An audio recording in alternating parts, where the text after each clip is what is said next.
The RTX 5090 is the most powerful graphics card on the planet, but can it survive maxed out ray tracing on an ultrawide 3440 by 1440p monitor without stuttering into an unplayable mess? Let's push it to its breaking point and find out. To test this, I'm using the Asus ROG Astral OC version of the RTX 5090 paired with the Ryzen 7 9800X 3D CPU. And we'll be experiencing the games on the MSI QD OLED monitor. If you're interested in any of the products featured in this video, you can find them on Amazon and the links in the description below. In my book, if a $2,000+ GPU can't hold a 60 FPS with everything maxed out, it has failed. Today we see if the 5090 passes that test. And let's start with Doom the Dark Ages. We are at 3440 by 1440p resolution, native, using NVIDIA's DLAA. No resolution upscaling, no frame generation, motion blur turned off, path tracing is enabled. This is the most advanced form of ray tracing. And all graphic settings are maxed out, absolutely maximum, okay? And that gets us a 50+ FPS experience. And this isn't even the most demanding scene in the game. There are more common arena-style fights, and let's see what happens once we reach one of those. There we go, 40+ FPS, 45. Wow, okay. This is not a smooth experience that I would consider worthy paying $2,000 for.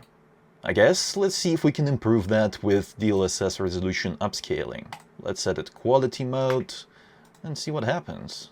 Okay, this is better already.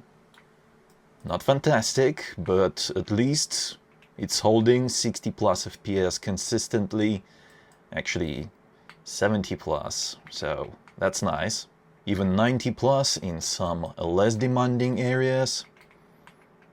Not bad. This is already enjoyable.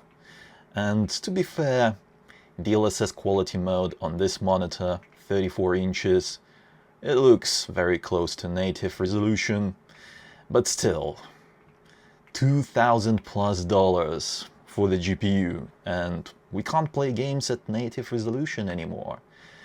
Well, at least not with path tracing enabled, that's for sure.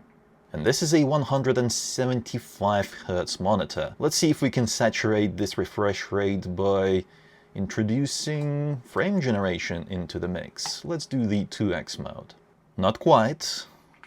We're getting well above 120, but not close to 175. Of course, this is already a very fluid experience, and this game has a good implementation of frame generation, so I actually don't mind using it in this particular game. Of course, we can generate even more frames. Let's go for the 4x. With this mode enabled, we are generating 3 frames per every 1 real frame. And if you have a 240Hz version of this monitor, then yeah, you can actually enjoy it, because with the 4x frame generation, the FPS is at 200+. Let's switch off frame generation and turn off ray tracing, well, path tracing in this case, because ray tracing is still enabled by default in this particular game. But that is just a low level of ray tracing, so it shouldn't be a problem for the 5090. Graphics settings stay maxed out. Ultra nightmare. Oh, and of course, let's return the resolution back to native, using NVIDIA's DLAA. Without path tracing, the FPS is much higher, even at native resolution. Take a look at this. We're getting close to 120 in this area, but obviously it will drop in more demanding scenes during intensive fights. So let's jump into one of the more demanding areas and see what happens. We've already seen 106 FPS just then, and on the arena, yeah, it's still above 100, so that's a beautiful experience. Actually, this is the way to play this game, in my opinion. Yes, path tracing looks cool, but nothing beats the pleasure of killing demons at 100 plus FPS. And then we can improve this experience even more by introducing DLSS Quality mode. That gives us another decent FPS boost, and now we are at 150, 160. Beautiful, beautiful performance, 140 plus. Alright, so this is a consistent 120 plus FPS experience. So if I wanted, I could just cap FPS at 120 and get a completely smooth experience. Actually, why don't we try that? Let's cap the FPS at 120. Oh yes, look at the smoothness of that frame rate graph. Absolutely flat. Nice. And because the GPU doesn't have to work as hard, the power consumption is down, which means that the 5090 now produces less heat. So yeah, if you are not playing competitive titles, it's a good idea to cap your frame rate at a certain level. It smooths out the frame rate and provides you with a more pleasant experience. Just out of curiosity, let's turn on frame generation on top of this. 4x, alright? Let's see the absolute maximum frame rate that we can get out of this game. Jesus Christ! 350 FPS. My god. This is insane. It's twice as much as this monitor can actually display. Oh, 400! 400 plus. Wow, alright. Next, let's take a look at the classic, Cyberpunk 2077. And we'll use the absolute maximum ray tracing overdrive. And just to confirm, the resolution is indeed 3440 by 1440. And we'll use DLSS transformer model, the latest, to get us that sweet, sweet looking DLAA native resolution. Ray reconstruction is enabled. That is a very important feature if you want your image to look nice. It doesn't really cost anything to run, so that's good. And as you can see, even the crowd density is set to high, so that's gonna make the CPU work hard as well. Field of view set to 100. Let's just quickly turn these off. Film grain, motion blur, we don't want any of that crap. Here are the rest of the settings. Ultra, alright. And let's apply. Despite the fact that this game is several years old, it is still very difficult for any GPU to run if you use path tracing. As you can see from the FPS numbers on the screen, 50-ish FPS. On the RTX 5090, yeah, that is rough. Oh, 49, so we're dipping into 40s. Amazing. And look at that power consumption. It is nearly 600 watts of power. That is crazy. And my room is bit by bit getting toastier and toastier. So yeah, there's a lot of heat coming from the RTX 5090. And if you don't have any means to cool your room, then this setup during the summer, nah, I don't think it's working.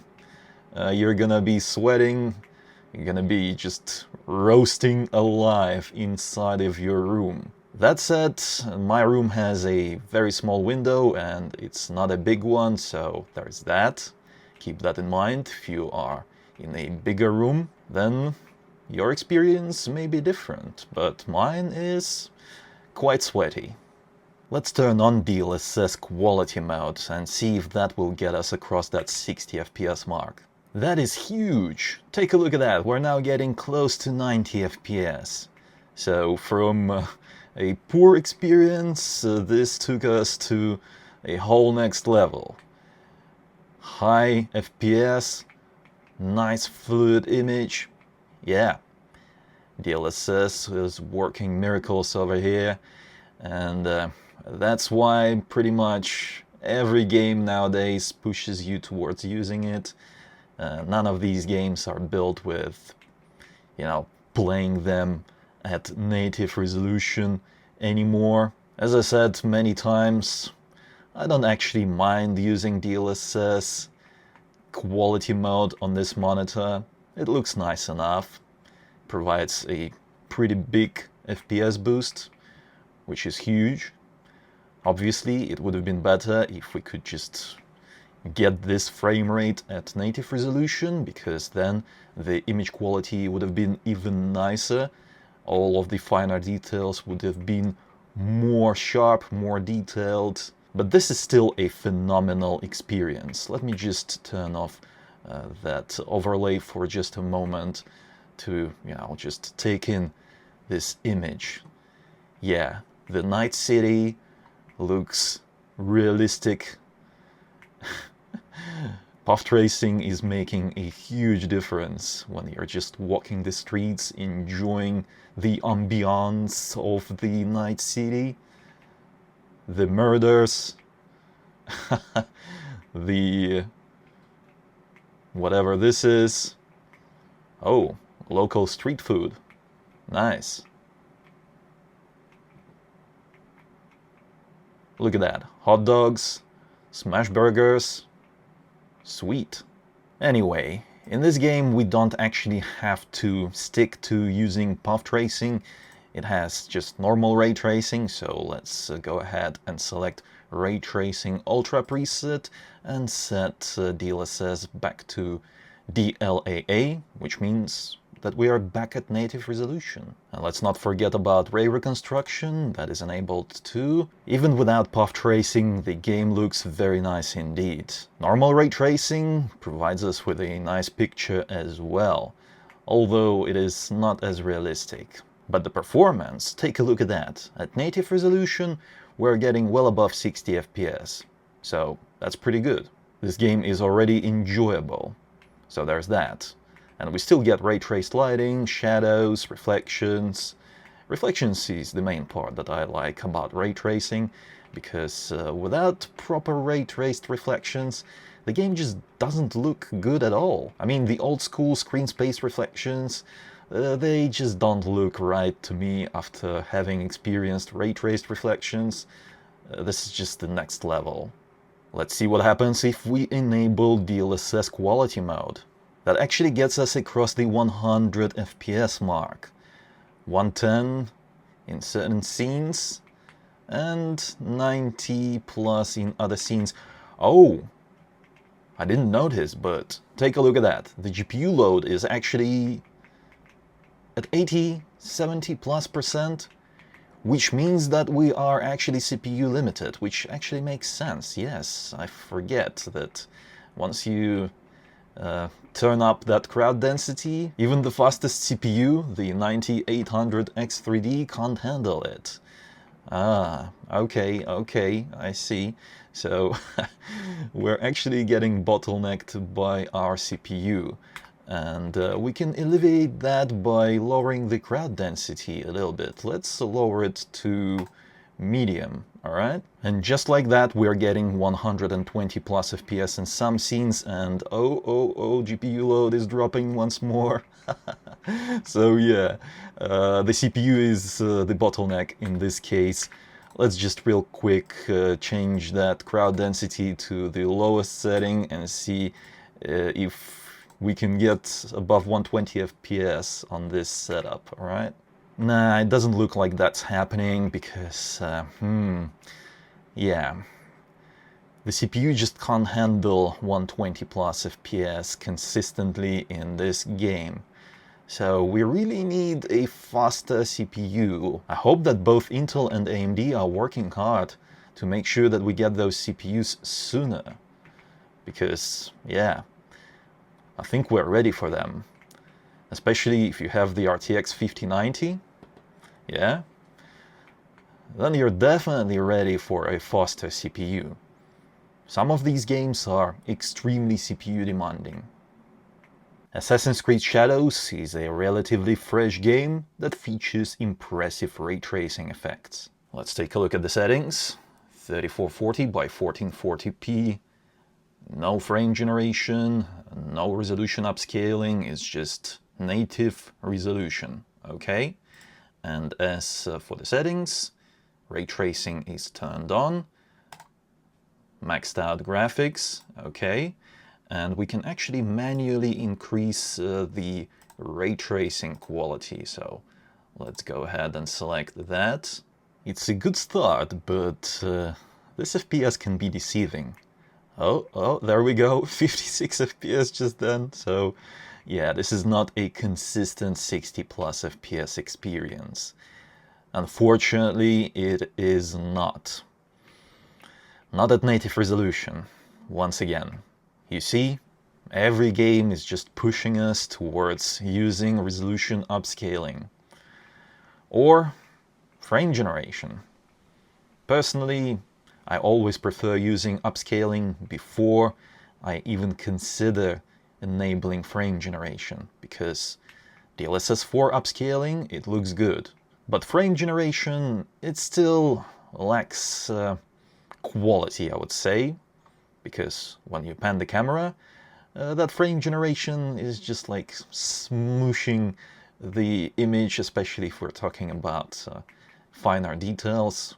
If a game has a lot of grass, foliage, trees, then it might not be the best option to actually use frame generation if you like good visuals and you are sensitive to motion clarity. Personally, on an ultra-wide monitor, I am more sensitive to those kind of things because I have just, wider view. More of my peripheral vision is engaged in the game, which actually makes the gameplay more immersive, so I want the picture to look as good as it can. Shall we try DLSS Quality mode? Let's do it. This game never gives us a lot of FPS, even when we're using DLSS upscaling. Yeah, but at least now we are getting that 60 plus FPS consistently. Actually, it's a 70 plus consistent frame rate, 80 plus in certain scenes. This is a pretty good experience already. The image looks beautiful, the FPS is high enough. Of course, I would have preferred to see 90 plus FPS for that next level of smoothness, but this is good enough.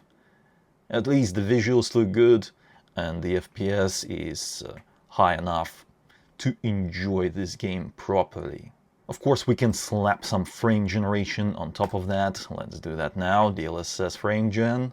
And that gives us a nice image fluidity boost, 140 plus FPS. So if you have a high refresh rate monitor, well, pretty much any monitor can do above 120 Hertz nowadays, so what am I even talking about?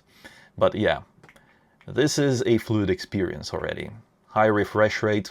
Obviously, these are generated frames, not real frames, so don't confuse that with performance. Frame generation is an image smoothing feature, not performance boosting feature like NVIDIA might want you to think. It works pretty good nonetheless, so it's a good option to have. Lastly, let's take a look at the most GPU demanding game in my library. This is Alan Wake 2. The graphics settings are as follows. Native 3440 by 1440p, no upscaling, no frame generation. Graphics are manually maxed out, so we're not using the high preset, we maxed out everything manually. And ray tracing is absolutely maxed out as well, so we are actually using path tracing in this game. In this particular scene, the FPS isn't actually too bad, so you might think like, oh, okay, maybe this isn't too bad. It's quite playable, especially over here in the town area, well above 60, so that's nice, right? Right? Oh no, what happened? What happened? We entered the forest. 30 plus FPS. Come on, RTX 5090, what are you doing? Or should I say Remedy? The game developer? What are you doing? What is this? 40 plus over here, so... okay. Maybe DLSS will help us out, right? Let's try that. Let's give it a go. DLSS Quality mode. Indoors, this is actually a very pleasant experience already. 90 FPS, 80 plus, very nice. Outdoors, pretty good as well, 90 plus over here. We can enjoy a beautiful lake with proper reflections. 100 plus, okay. But the forest in this game is the bane of all GPUs. Past, current, and probably future as well. We'll see. And we've seen 58 FPS just then, briefly. But yeah, at least now we're getting close to 60 FPS even in this area right here. So at least this is an enjoyable experience already. Not fantastic, because we are nowhere near 90 FPS, but 60 plus, yeah, I guess it's enough. It's enough to enjoy this game, because this is the most graphically intensive area in the game that I came across so far. I haven't finished this game yet, so I don't know, maybe there's other levels in the game that are even more demanding, but I doubt it, because this forest, man, it takes the cake when it comes to lowering your FPS and putting any GPU on its knees. Yeah, this is it. At least I'm happy to see that we can get a nice experience in this game using the RTX 5090, but man, yeah. That's what it takes to actually get a nice experience in Alan Wake 2 with all graphics settings maxed out. Obviously, can't do it at native resolution. We have to use DLSS Quality mode for that. But any other graphics card, if it's not in 5090, no chance. It can't do it. You'll have to lower the resolution more or lower some settings. There you go.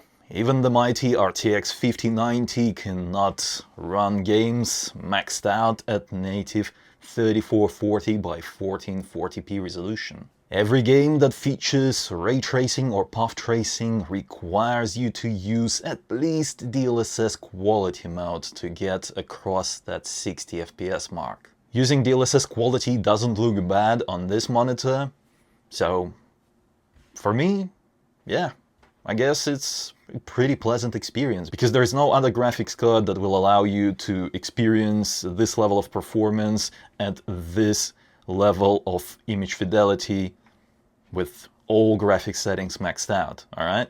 But obviously it would have been nicer if we could experience the same level of graphics settings at native resolution. Because what's even better than native is super sampling. And yeah, that's not coming anytime soon, because modern GPUs are not fast enough. Hopefully the next generation will be, because this performance, this low performance, is only down to how these GPUs perform with ray tracing enabled.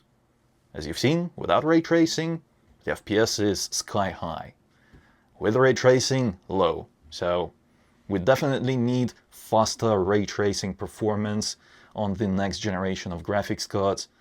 Hopefully it will match the rasterization performance, but I very much doubt it. It'll probably take another 3-4 generations of graphics cards before that's a thing. That's what I think. Let me know in the comments, what do you think about this? By the way, if you're interested in any of the products featured in this video, you can find them on Amazon at the links in the description below. And if you enjoyed this video, then don't forget to reward my work with a like. It really helps out, and I really appreciate you doing that. Any support, very much appreciated. If you haven't already, subscribe for more videos like this. It was I, Vadim. Until next time.